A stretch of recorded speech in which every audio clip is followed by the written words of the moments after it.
सभी को नमस्कार। फिजिक्स ई पाठशाला के यूट्यूब चैनल पर आपका स्वागत है। उम्मीद करता हूँ आप स्वस्थ होंगे, मस्त होंगे। जैसा कि आप जानते हैं, रीट मुख्य भर्ती परीक्षा के लिए चल रही एमसीक्यू सीरीज में हमने लास्ट सेशन में गोली लेंस को डिस्कस किया था। उसी क्रम में आगे बढ़ते हुए लाइट वाले चैप्टर का लास्ट टॉपिक मानव नेत्र एवं दृष्टि दोष आज हमारा टॉपिक रहने वाला है। आज हमारी कोशिश रहेगी कि इस टॉपिक से बनने वाले सारे एमसीक्यू कवर किए जाएं। तो चलिए बिना किसी देरी के स्टार्ट करते हैं। पहला क्वेश्चन कह रहा है, मानव नेत्र में प्रकाश किस भाग में प्रवेश करता है? तो ये अपना को याद रखना है। मानव का जो आंख होता है या नेत्र होता है, उसमें जो लाइट है वो कॉर्निया से प्रवेश करता है। अब देखो, आंख के जो मुख्य पार्ट है उनसे संबंधित अपन थोड़ी चर्चा कर लेते हैं, क्योंकि यहां से जनरली ये क्वेश्चन एग्जाम में बन जाता है। तो देखो, मुख्य भाग कौन कौन से उनको थोड़ा सा अपन डिस्कस कर लेते हैं। जैसे देखो, यहाँ पे सबसे पहले आपको याद रखना कॉर्निया। कॉर्निया होगा, उसको स्वच्छ मंडल भी कहते हैं। ये नेत्र का सबसे बाहरी पारदर्शी भाग होता है, जहां प्रकाश सबसे पहले इसमें प्रवेश करता है, और यहीं पर प्रकाश का अधिकांश क्या होता है, आपका अपवर्तन होता है। तो एग्जाम में ये क्वेश्चन बन सकता है कि प्रकाश का अधिकांश अपवर्तन आंख के कौन से भाग में होता है? तो याद रखना कोरोनियम में। नेक्स्ट इसका आता है, दूसरा भाग होता है परितारिका, या इसको बोलते हैं आइरिस। ये क्या होता है? बेसिकली ये पुतली के आकार को नियंत्रित करता है। ये पुतली के आकार को क्या करता है? नियंत्रित करता है ना। पुतली अपन आगे पढ़ेंगे। ये आंख को उसका विशिष्ट रंग, जैसे काला, भूरा या नीला भी प्रदान करती है। ये अपन देखते हैं जनरली। देखो, अपना ऐसे आंख होता है, ऐसे मान लो अपना आंख होता है ना। तो इसके अंदर देखा होगा अपने, बेसिकली क्या होगा, ऐसे बड़ा सा स्पॉट्स होता है, स्पॉट होता है। इसको बेसिकली क्या बोला जाता है? आइरिस। इसको क्या बोला जाता है? आइरिस। और देखो, तो ये हो गया आपका आइरिस हो गया। ये क्या करेगा? पुतली के आकार, जो अपन नेक्स्ट पढ़ेंगे आगे, पुतली, इसके आकार को क्या करता है? नियंत्रित करता है। अब देखते हैं कि पुतली होता है क्या अपना। तो देखो, ये क्या होगा, जो प्यूपिल जिसको कहते हैं, ये है आपके आइरिस के बीच का एक द्वार या छेद है, जो नेत्र में प्रवेश करने वाले प्रकाश की मात्रा को नियंत्रित करता है ना। कितना लाइट अंदर घुसेगा उसको नियंत्रित करता है। तो अपन जानते हैं आंख के अंदर ये ब्लैक सा स्पॉट होता है। ये कईयों में भूरा भी होता है, कईयों का नीला होता है ना, अलग अलग होता है। इसके अंदर फिर एक स्पॉट और होता है, छोटा सा बिंदु आपका यहाँ पे बीच में, आपने नोटिस किया होगा, देखा होगा, छोटा सा स्पॉट होता है। उसको बेसिकली क्या बोला जाता है? आपका पुतली बोला जाता है। उसको बोला जाता है पुतली। ये अपने को थोड़ा सा ध्यान में रखना है। तो देखो, पुतली, ये क्या होता है? बेसिकली आपके क्या होता है कि आइरिस के बीच में एक छोटा छेद होता है, नेत्र में प्रकाश को नियंत्रित करता है। आप देखो, यहाँ से एग्जाम में पूछा जा सकता है कि आंख के अंदर जो प्रवेश होने वाले प्रकाश है उसकी मात्रा को नियंत्रित कौन करता है? तो आप याद रखोगे, पुतली को रखोगे। और आइरिस का काम क्या होता है? ये इस पुतली के आकार को कम ज्यादा करता है। ठीक है, यहाँ तक कोई समस्या नहीं है। तो कोर्निया देख लिया। कोर्निया में सबसे पहले जहां से लाइट प्रवेश होती है वो आपका कोर्निया। आइरिस क्या होता है? बेसिकली ये आपका आंख के अंदर क्या होता है, पुतली के साइज को एक तो कंट्रोल करता है, और आंख के अंदर क्या होता है, एक काला या भूरा नीला कलर का एक स्पॉट होता है बड़ा ना, सर्कुलर शेप का। उसको बेसिकली आपने क्या बोलते हैं? आइरिस बोलते हैं। और आइरिस के अंदर ही क्या होता है, एक आपका छोटा सा छेद होता है, जिसे क्या बोलते हैं अपन? पुतली। अब देखो आगे क्या होता है। उसके बाद देखो, अभिनेत्री लेंस, या इसको आई लेंस भी अपन कहते हैं। ये क्या होता है? एक उत्तल लेंस होता है। तो उत्तल लेंस, यहाँ से एक खास बात याद रखिए, जो आंख का अपना लेंस होता है वो कौन सा उत्तल लेंस होता है? उत्तल लेंस होता है, ध्यान रखेंगे, क्योंकि अपने पीछे की क्लास में दो टाइप के लेंस पढ़े थे, एक होता है आपका उत्तल और एक होता है अवतल। तो कौन सा होगा? ये उत्तल होगा। अच्छा, उत्तल का दूसरा नाम क्या होता है? अभिसारी। तो ये भी याद रखना अपने को, अभिसारी लेंस।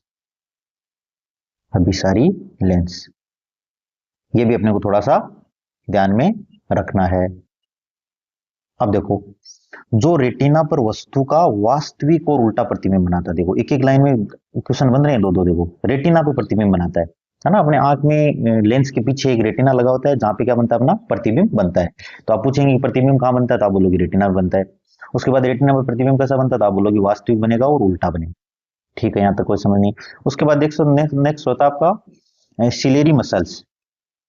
पक्षमाभी में पेशियां भी बोलते हैं इसको, सिलेरी मसल्स बोलते हैं। इनका काम क्या होता है? बेसिकली ये क्या करता है? आपके लेंस के आकार को एडजस्ट करता है, कम ज्यादा। अच्छा, लेंस के जब आकार को कम ज्यादा करेगा तो लेंस की फोकस दूरी भी चेंज होगी। तो सिलेरी मसल के दो काम होते हैं, दोनों तरीके से क्वेश्चन पूछा जा सकता है। सिलेरी मसल या तो आप बोल सकते हैं जो आपका अभिनेत्री लेंस या आई लेंस होता है उसके आकार को चेंज करता है, या फिर बोल सकता है कि उसकी फोकस लेंथ को भी चेंज करता है या एडजस्ट करता है। तो ये पेशियां हैं जो अभिनेत्री लेंस की फोकस दूरी है ना, उसे मोटा या पतला करके, मोटा या पतला दोनों चीजें पूछी जा सकती है। मोटा पतला करता है जिससे क्या चेंज होता है, फोकस दूरी को समायोजित करती है ताकि हम पास और दूर की चीजों को इजीली देख पाए। तो क्वेश्चन में देखो एग्जाम में घुमा के ऐसे भी पूछा सकता है कि ना अभिनेत्री लेंस में जो फोकस दूरी को कौन समायोजित करता है या कौन एडजस्ट करता है, तो आपको याद रखना है सिलेरी मसल्स, है ना। नेक्स्ट देखते हैं इसमें, देखो नेक्स्ट आपका, देखो अभी अपन पढ़ रहे थे रेटिना। तो देखो आपका रेटिना का क्या काम होता है, मैंने आपको बताया था। रेटिना क्या होता है, रेटिना या दृष्टि पटल भी बोलते हैं। ये आंख के पीछे एक प्रकाश सुग्राही पर्दा है जहां वस्तु का प्रतिबिंब बनता है। ठीक है, यहाँ तक कोई दिक्कत नहीं है। अब देखो ये दो टाइप की आपकी अगेन आपकी क्या होती हैं, कोशिकाएं होती हैं। जो एक तो होती है आपकी शंकु या कोन्स, एक होती है शालाकाएं जिनको रोड्स बोलते हैं। ये रेटिना पर मौजूद दो प्रकार की प्रकाश संवेदी कोशिकाएं हैं, याद रखना दोनों। शंकु तीव्र प्रकाश और रंगों को देखने में, जबकि शलाकाएं जो रोड्स होती हैं वो क्या करती हैं, मंद प्रकाश को देखने में मदद करती हैं। ये खास बात याद रखनी है, दोनों में पूछी जा सकती है। शंकु क्या करता है, तीव्र प्रकाश या रंगों को देखने में, और ये क्या होता है आपके, ये आपकी मंद प्रकाश को, है ना, हल्का प्रकाश को उसको देखने में काम करता है। उसके बाद होती है देखो ऑप्टिक नर्व, ये भी इंपॉर्टेंट टॉपिक है। ऑप्टिक नर्व क्या होता है, ये तंत्रिका रेटिना पर बने प्रतिबिंब से प्राप्त संकेतों को मस्तिष्क तक ले जाती है या ब्रेन तक ले जाती है। देखो मैंने आपको अभी पीछे बताया कि जो आपका जो रेटिना पे प्रतिबिंब बनता है वो आभासी आपका वास्तविक होता है और उल्टा होता है। पर अपन देखते हैं रोजमर्रा के जीवन में जो वस्तुएं अपन देखते हैं वो तो अपने को सीधी दिखती हैं, है ना, जबकि रेटिना पे तो उल्टा बनता है। इसका मतलब ये जब रेटिना से सिग्नल कहां तक पहुंचता है, अपने ब्रेन तक पहुंचता है, तो बीच में क्या हो जाता है आपका, है ना, रिवर्ट हो जाता है, मतलब सीधा हो जाता है। तो ये बेसिकली आपका जो ये आपकी ऑप्टिक नर्व है वो क्या करती है, इस सिग्नल को क्या इस सिग्नल के माध्यम से क्या करती है, आपकी इमेज को वास्तविक तो होती है उसको उल्टे की जगह क्या कर देती है, सीधा। तो अपना ब्रेन उसको क्या पढ़ता है, फिर सीधा पढ़ता है, इसलिए अपने को वस्तुएं सीधी दिखाई देती हैं, है ना। कई बार कंफ्यूजन हो जाता है कि भाई रेटिना पे तो अपन बार बार पढ़ते हैं कि वस्तु बेसिकली वास्तविक होती है और उल्टी होती है, पर अपन तो सीधी देखते हैं। उसका कारण क्या होता है, ये ऑप्टिक। तो ये ऑप्टिक नर्व भी एक इंपॉर्टेंट टॉपिक है ना। तो ऑप्टिक नर्व क्या करता है, रेटिना से सिग्नल को कहां पहुंचाता है, ब्रेन तक। अब इसके बाद आता है एक ब्लाइंड स्पॉट। तो ब्लाइंड स्पॉट कहता है ये वह बिंदु है जहां आपकी ऑप्टिक नर्व और रेटिना मिलते हैं, मतलब रेटिना और ऑप्टिक नर्व को जोड़ने वाला जो पॉइंट है वो वाला पॉइंट है। इस स्थान पर कोई भी प्रकाश संवेदी कोशिका संकोया या आपकी जैसे रोड्स नहीं होती हैं, इसलिए यहाँ पर कोई प्रतिबिंब नहीं बनता। तो ये भी थोड़ा सा ध्यान रखेंगे, अपने को ध्यान रखना है ना। तो देखो अपने आंख से संबंधित महत्वपूर्ण बिंदु सारे यहाँ पे डिस्कस कर लिए। अब देखो आगे बढ़ते हैं नेक्स्ट क्वेश्चन की ओर। अब अपने सारे क्वेश्चन इजीली हो जाएंगे, कोई समस्या ही नहीं है। तो देखो क्या बोल रहा है अगला क्वेश्चन, नेत्र में प्रवेश करने वाले प्रकाश की मात्रा को कौन नियंत्रित करता है। देखो मात्रा को कौन नियंत्रित करेगा, तो अभी अपन ने देखा था कौन करेगा, अभी अपन ने देखो पीछे के क्वेश्चन में देखा था, ये देखो ये वाला, देखो ये प्रकाश को नियंत्रित करेगा कौन करता है, आपका पुतली, है ना। तो ध्यान रखना अपने को, क्या हो जाएगा इसका आंसर, प्यूपिल या पुतली। तो आंसर इसका हो जाएगा आपका प्यूपिल या पुतली, है ना। बढ़ते हैं अगले क्वेश्चन की ओर। अगला क्वेश्चन देखो क्या कह रहा है, अगला क्वेश्चन कह रहा है आपका मानव नेत्र में किसी वस्तु का प्रतिबिंब कहाँ बनता है। तो अपन जानते हैं मानव रेटिना पर बनता है या दृष्टि पटल पे बनता है। कैसा बनता है, अगेन रेटिना पे तो बनता ही बनता है, साथ ही साथ कैसा बनेगा आपका, कैसा होगा, वास्तविक होगा, वास्तविक होगा, और कैसा होगा, उल्टा। पर दिखाई कैसा देता है अपने को, दिखाई देता है सीधा। सीधा सीधा क्यों दिखाई देता है, अभी आपने बताया था कि ऑप्टिक नर्व क्या करेंगी, जो ऑप्टिक नर्व होंगी वो क्या करेंगी, सिग्नल को ब्रेन तक पहुंचाएंगे, तो उस दौरान क्या कर देंगे, इस बीम को सीधा कर देंगे, जिससे अपने वस्तुएं क्या दिखाई देती हैं, सीधी दिखाई देती हैं। बढ़ते हैं अगले क्वेश्चन की ओर। देखो अगला क्वेश्चन क्या कह रहा है, अगला क्वेश्चन बोल रहा है आपका अभिनेत्री लेंस की फोकस दूरी को समायोजित करने की क्षमता क्या कहलाती है। तो मैंने आपको बताया इसको बोलते हैं बेसिकली समंजन क्षमता या power of accommodation. Important topic है, ध्यान से ध्यान रखेंगे। जिस अभी अपने पढ़ा था ना कि लेंस की जो आपकी जो अभिनेत्री लेंस है, अभिनेत्री जो लेंस है आपका, उसको फोकस दूरी को कौन समायोजित करता है, फोकस दूरी को करता है आपके सेलेरी मसल्स। कौन से करते हैं, आपके सेलेरी मसल्स।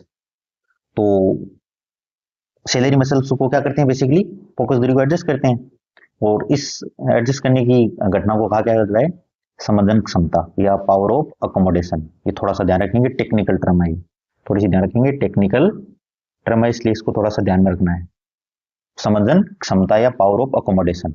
नेक्स्ट बढ़ते हैं अगले क्वेश्चन की ओर। ये देखो, ये भी वेल नोन क्वेश्चन अपन जानते हैं। एक सामान्य नेत्र के लिए स्पष्ट दृष्टि की न्यूनतम दूरी निकट बिंदु लगभग कितनी होनी चाहिए? तो ये कितनी होती है अपन जानते हैं 25 सेंटीमीटर। तो ये मिनिमम तो कितनी होती है 25 सेंटीमीटर, और मैक्सिमम कितनी होती है आपकी?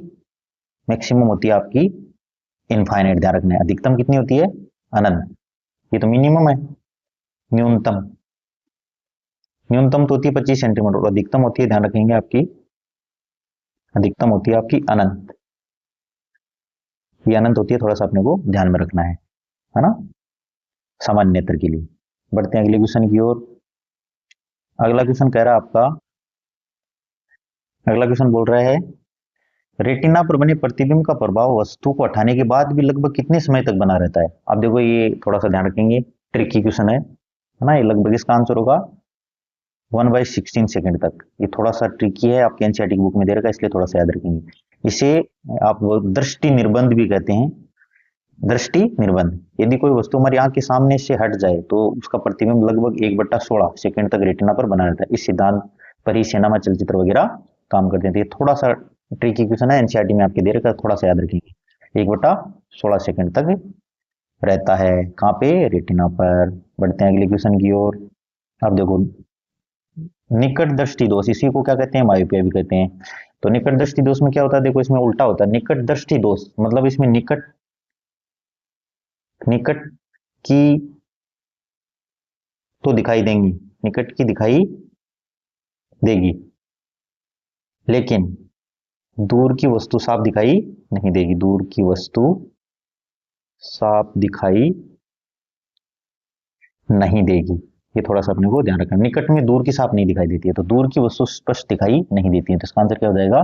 बी हो जाएगा। इसका उल्टा आपका निकट दृष्टि दोष होता तो क्या होता? सॉरी, दूर दृष्टि दोष होता तो क्या होता? दूर दृष्टि दोष में दूर की साफ दिखाई देती है, पर आपकी निकट की साफ दिखाई नहीं देती है। दोनों में थोड़ा सा उल्टा होता है, इसलिए ध्यान रखेंगे। नाम पे नहीं जाना, थोड़ा सा ध्यान रखेंगे। तो ये इसमें अपने को ध्यान में रखता है। बढ़ते हैं अगले क्वेश्चन की ओर। अगला क्वेश्चन कह रहा है आपका, देखो अगला क्वेश्चन क्या बोल रहा है। अगला क्वेश्चन बोल रहा है निकट दृष्टि दोष या मायोपिया को ठीक करने, अच्छा दोनों वर्ड याद रखेंगे, कई बार मायोपिया भी दे सकते हैं एग्जाम में, किस प्रकार की लेंस का उपयोग किया जाता है? तो इसमें अपने को ध्यान रखना है, इसमें कौन सा लेंस यूज करते हैं अपन? अवतल लेंस यूज करते हैं। अब इसमें देखो एक खास बात और क्या याद रखनी है, अवतल लेंस तो हो ही गया, इसमें ध्यान रखना मायोपिया में प्रतिबिंब रेटिना से पहले बन जाता है। अब कई बार ये भी पूछ लेते हैं कि निम्नलिखित में से कौन से दोष में आपका प्रतिबिंब रेटिना से पहले बन जाता है? तो ये आपको याद रखना है। निकट दृष्टि दोष में प्रतिबिंब आपका कहां बनता है? रेटिना से पहले बन जाता है। अवतल लेंस एक अपसारी, मैंने आपको बताया था अवतल लेंस कैसा होता है? एक अपसारी होता है जो प्रकाश को फैलाता है। पिछले चैप्टर में, पिछले अपने वीडियो में डिटेल में डिस्कस किया था, जो प्रकाश की किरणों को थोड़ा फैला देता है ताकि अंतिम प्रतिबिंब कहां पे बने? रेटिना बने। जाहिर सी बात है, रेटिना पे अगर रे जाके मिलेंगी तो क्या होगा? बेसिकली आपका प्रतिबिंब बनेगा। अब मान लो कि रेटिना से पहले रे मिल रही है, रेटिना के बाद में रे मिल रही है, तो आपका प्रतिबिंब साफ सुथरा नहीं बनेगा, जिसकी वजह से अपने को वस्तुएं साफ दिखाई नहीं देंगी। तो इसमें क्या होता है, ये खास बात याद रखनी है, रेटिना से पहले बन जाता है। तो निकट दृष्टि दोष में पहली बात तो निकट की वस्तुएं दिखाई देती हैं, दूर की नहीं देती हैं। दूसरी बात याद रखनी है, रेटिना से पहले मिल जाती है। तीसरी बात याद रखनी है, इसके निवारण के लिए कौन सी लेंस का यूज करते हैं? अवतल लेंस का यूज करते हैं। बढ़ते हैं अगले क्वेश्चन की ओर। तो देखो, एक एक क्वेश्चन से अपने बहुत सारे कॉन्सेप्ट क्लियर हो रहे हैं। नेक्स्ट देखो, दीर्घ दृष्टि दोष या दूर दृष्टि दोष, इसको बोलते हैं हाइपरमेट्रोपिया भी कहते हैं इसको, कि निवारण के लिए कौन सा लेंस प्रयोग किया जाता है? तो जाहिर सी बात है, इसमें कौन सा होगा? आपका उत्तल लेंस होगा। उत्तल लेंस होगा, तो जाहिर सी बात है इसमें सारी चीजें। दूरदृष्टि दोष में क्या होता है? आपके दूरदृष्टि दोष में क्या होगा? निकट की वस्तु साफ दिखाई नहीं देती है, पहली बात तो। दूर की साफ दिखाई देती है, पहली बात तो ये हो गया। दूसरी बात, इसके निवारण में कौन सा लेंस यूज करेंगे? उत्तल लेंस करेंगे। तीसरी बात, इसमें याद रखना, इसमें रेटिना से पहले नहीं मिलती, इसमें कहां मिलती? रेटिना के बाद में। तो ध्यान रखो, दूरदृष्टि दोष में व्यक्ति को दूर की वस्तुएं स्पष्ट दिखाई देती है, बिल्कुल सही बात है, पर पास की नहीं, ये भी ठीक है। इसमें प्रतिबिंब रेटिना के पीछे बनता है, रेटिना के पीछे बनता है। उसमें रेटिना के पहले बन रहा था, इसमें रेटिना के बाद में बनता है या पीछे बनता है। अब एग्जाम में आ सकता है कि निम्नलिखित में से कौन से दोष में प्रतिबिंब रेटिना के पीछे बनता है? तो याद रखना आपको कौन सा होगा? दूरदृष्टि दोष। उत्तल लेंस एक अभिसारी लेंस होता है, मैंने आपको पहले बताया। अभिसारी का मतलब आप ऑलरेडी डिस्कस करते हैं। ये क्या करता है, प्रकाश किरणों को फैलाता है कि मिलाता है, मिलाता है, एक जगह केंद्रित करता है। इसका प्रयोग करते हैं जो किरणों को सिकोड़कर प्रतिबिंब को वापस रेटिना पे ले आता है। तो यहां से ये तीन चीजें मुख्य बात आपको याद रखनी है। बढ़ते हैं अगले क्वेश्चन की ओर। तो देखिए अगला क्वेश्चन क्या कह रहा है अपना, अगला क्वेश्चन बोल रहा है आयु में वृद्धि होने के साथ नेत्र की समंजन क्षमता घटने से कौन सा दोष उत्पन्न होता है। तो देखो जनरली होता क्या है, निकटदर्शी दोष और दूरदर्शी दोष आपने देखा होगा, जो कोई बच्चा जवान या कोई बच्चा है या यंग अवस्था में तब भी हो जाता है। पर जनरली आपने देखा होगा तो लोग बूढ़े हो जाते हैं समय के साथ, जब व्यक्ति की उम्र बढ़ती है, बूढ़े होते हैं, तो क्या होता है उनकी जो सेलेरी मसल्स होती हैं वो क्या हो जाती है, कमजोर हो जाती हैं। अब कमजोर होने से होगा क्या, बेसिकली वो लेंस की जो आपकी अभिनेत्री लेंस या आई लेंस है उसकी फोकस दूरी को एडजस्ट नहीं कर पाएगा, कम या ज्यादा नहीं कर पाएगा। इसलिए अपने को ना तो दूर की वस्तुएं साफ दिखाई देती हैं, ना ही पास की वस्तुएं दिखाई देती हैं। तो ऐसे दोष को बोला जाता है जरा दूरदृष्टि दोष, प्रेस बायोपिया। इसको क्या कहा जाता है, प्रेस बायोपिया या जरा दूरदृष्टि दोष। ये जनरली किस में पाया जाता है, बूढ़े लोगों में पाया जाता है। और इसके निवारण के लिए कौन सा लेंस यूज करते हैं अपन, बायफोकल लेंस यूज करते हैं। कौन सा करते हैं, बायफोकल लेंस यूज करते हैं। तो ये खास बात याद रखनी है अपने को, है ना। अब देखो यहाँ से समंजन क्षमता दी दिया, समंजन क्षमता आपने बताया था, मैंने आपको बताया था, इसको कौन कंट्रोल करता है, सिलेरी मसल्स, है ना। तो दोनों तरीके से आ सकता है, समंजन क्षमता भी आ सकता है या सिलेरी मसल्स भी, तो दोनों का ध्यान रखना अपने को। ये खासकर कौन से लोगों में पाया जाता है, बूढ़े लोगों में उम्र बढ़ने के साथ। बढ़ते हैं अगले क्वेश्चन की ओर। अगला क्वेश्चन देखो क्या कर रहा है, अगला क्वेश्चन आपका बोल रहा है रेटिना पे कौन सी कोशिकाएं रंगों की सूचना भेजती है। तो अभी अपन ने पढ़ा था, एक तो होती है आपकी शंकु और एक होती है आपकी सलाकाएं, यानी रोड्स और कॉन्स। तो इसमें कौन सा आंसर हो जाएगा आपका, कॉन्स, है ना। जो कौन होते हैं आपके वो क्या करती हैं, देखो कॉन्स क्या होती है, तीव्र प्रकाश और रंगों को सुगराई होती हैं। और जो सलाकाएं रोड्स होती हैं वो किसको करती हैं, मंद प्रकाश को। यहाँ किसके लिए पूछ रहा आपने से, रंगों को। तो कौन सा आंसर हो जाएगा, कॉन्स या शंकु हो जाएगा इसका आंसर, है ना। थोड़ा सा ध्यान रखेंगे, दो प्रकार की कोशिकाएं होती हैं, एक तो होती है आपकी रोड्स और कॉन्स। थोड़ा सा ध्यान रखेंगे यहाँ पे, ऐसा क्वेश्चन आ सकता है एग्जाम में। अगला क्वेश्चन देखो क्या कह रहा है अपना, अगला क्वेश्चन बोल रहा है अभिनेत्री लेंस रेटिना पे किस प्रकार का प्रतिबिंब है। ऑलरेडी अपन जानते कैसा होता है, वास्तविक और सीधा होता है कि उल्टा, उल्टा, वास्तविक और उल्टा होता है, ध्यान रखना। एग्जाम में बच्चे कई बार कंफ्यूज हो जाते हैं, कई बार गलत भी कराते हैं, क्योंकि उनको पता है कि रेटिना भी बनती है, अपन देख रहे हैं वैसे ही तो होगा। तो वास्तविक तो याद होता है, फिर सोचते हैं कि अपन तो सीधी देखते हैं वस्तुएं, तो सीधा कराते हैं, पर सीधा नहीं, तो ध्यान रखना वास्तविक के साथ हमेशा क्या आता है, उल्टा। अच्छा, सीधा में क्यों दिखाई देता है, इसका लॉजिक मैं पीछे आपको बता चुका हूँ। बढ़ते हैं अगले क्वेश्चन की ओर। अगला क्वेश्चन कह रहा है आपका, तो देखो अगला क्वेश्चन बोल रहा है नेत्र लेंस का धुंधला या अपारदर्शी हो जाना क्या कहलाता है आपका। तो देखो इसको क्या कहा जाता है, बेसिकली इसको कहा जाता है मोतियाबिंद। तो देखो क्या होता है, देख लेते हैं अपन। जब उम्र बढ़ने या किसी अन्य कारण से नेत्र का प्राकृतिक लेंस, अभिनेत्री लेंस है, पारदर्शी न रहकर धुंधला हो जाता है या अपारदर्शी हो जाता है ना, किसी भी कारणवश या उम्र बढ़ने के साथ, तो प्रकाश रेटिना तक पहुंचता ही नहीं, मतलब ब्लॉक हो जाता है पहले प्रकाश। इस स्थिति को मोतियाबिंद कहते हैं। भाई इमेज तो तभी बनेगी, अपने को वस्तु तो तभी दिखाई देगी जब कहाँ जाए, प्रकाश किरणें कहाँ पे जाए, रेटिना पे जाए। अब रेटिना पे पहुंचेगी ही नहीं तो वस्तु अपने को दिखाई नहीं देगी, तो इसको बोलते हैं मोतियाबिंद। थोड़ा सा ध्यान रखेंगे। बढ़ते हैं अगले क्वेश्चन की ओर। ये अपन देखो थोड़ी देर पहले डिस्कस किया था। देखो द्विफोक्सी लेंस का उपयोग किस दृष्टि दोष के लिए किया जाता है। तो मैंने आपको बताया था किसके लिए किया जाता है, अपन जरा दूरदृष्टि दोष या प्रेस बायोपिया के लिए इसका प्रयोग किया जाता है ना। जनरली किस लोगों, कौन से लोगों में पाया जाता है, उम्र के बढ़ने के साथ बूढ़े लोगों में। बढ़ते हैं अगले क्वेश्चन की ओर। अगला क्वेश्चन क्या कह रहा है आपका, एक सामान्य नेत्र के लिए दूर बिंदु फार पॉइंट कहां स्थित होता है। तो मैंने बताया था निकट पॉइंट होता है 25 सेंटीमीटर और दूर पॉइंट होता है इन्फिनिटी या अनंत पे। ये थोड़ा सा ध्यान रखना है अपने को। बढ़ते हैं अगले क्वेश्चन की ओर। अगला क्वेश्चन बोल रहा है आपका, तो देखो नेत्र का कौन सा रंगीन भाग पुतली के आकार को फैलाकर या सिकोड़कर नियंत्रित करता है। तो अभी अपने थोड़ी देर पहले पढ़ा था, कौन करता है आपका, आइरस। कौन करता है, आइरस, या इसको बोलते हैं आपका परितारिका। क्या बोलते हैं, परितारिका। परितारिका आइरस नेत्र का वह रंगीन भाग जिसे आंख की काली भूरी या नीली है, यह एक मांसपेशीय डायफ्राम है ना, ये भी पूछा सकता है, मांसपेशीय डायफ्राम। आंख का कौन सा भाग मांसपेशीय डायफ्राम कहलाता है, याद रखेंगे कौन सा होता है, आइरिस, जो पुतली के आकार को नियंत्रित करने के लिए फैलता या सिकुड़ता है। इंपोर्टेंट क्वेश्चन, ध्यान रखेंगे। बढ़ते हैं अगले क्वेश्चन की ओर। अगला क्वेश्चन देखो क्या कह रहा है, अगला क्वेश्चन बोल रहा है सेलेरी मसल्स का मुख्य कार्य क्या होता है। सेलेरी मसल्स क्या करता है, अभिनेत्री लेंस की वक्रता को बदलता है। वक्रता मतलब समझ गए ना, कर्वेचर, या उसकी मोटाई या चौड़ाई, सॉरी मोटाई या मोटा या पतला करता है उसको, तो उसको कर्वेचर बोलते हैं।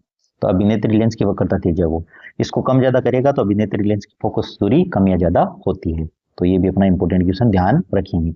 तो ये थे लगभग 20 क्वेश्चन आज के हमारे सेशन में। हमारी कोशिश रही कि मैक्सिमम क्वेश्चन इस सेशन में कवर किए जाएं। ऐसे ही नेक्स्ट वीडियो में मिलते हैं, तब तक के लिए जय हिंद, जय भारत।